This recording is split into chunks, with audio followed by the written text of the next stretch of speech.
শ্রাবণের আকাশ ঘিরে সেদিন ছিল এক জমাটে অন্ধকার।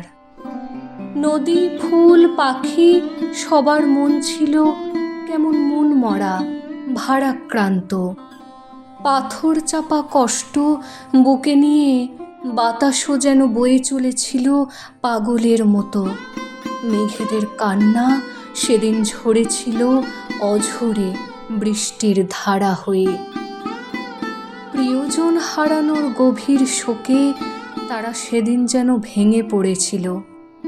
বাঙালি হারিয়েছিল তাদের প্রাণনাথকে, সারা বিশ্ব হারিয়েছিল তাদের প্রিয় কবিকে। কিন্তু এত সহজেই কি তাকে হারানো যায়, যার সৃষ্টি সমুদ্রের জলরাশির সমান, যার সৃষ্টি মহাকাশের অগণিত গ্রহ নক্ষত্রের সমান? তিনি আমাদের অন্তরে মিশে, সুখে দুঃখে সর্বদাই।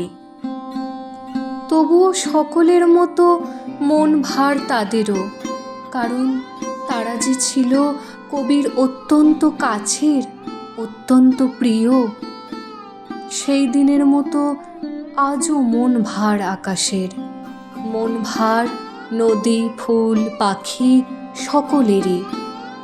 তারা যেন বারবার এভাবেই জানান দিয়ে যায় আজও তারা কতটা দুঃখী তাদের প্রিয় মানুষটির জন্য। তারা যেন বারবার জানান দিয়ে যায় আজ 22শে শ্রাবণ, তাদের প্রিয় মানুষটির চলে যাওয়ার দিন। আজ 22শে শ্রাবণ।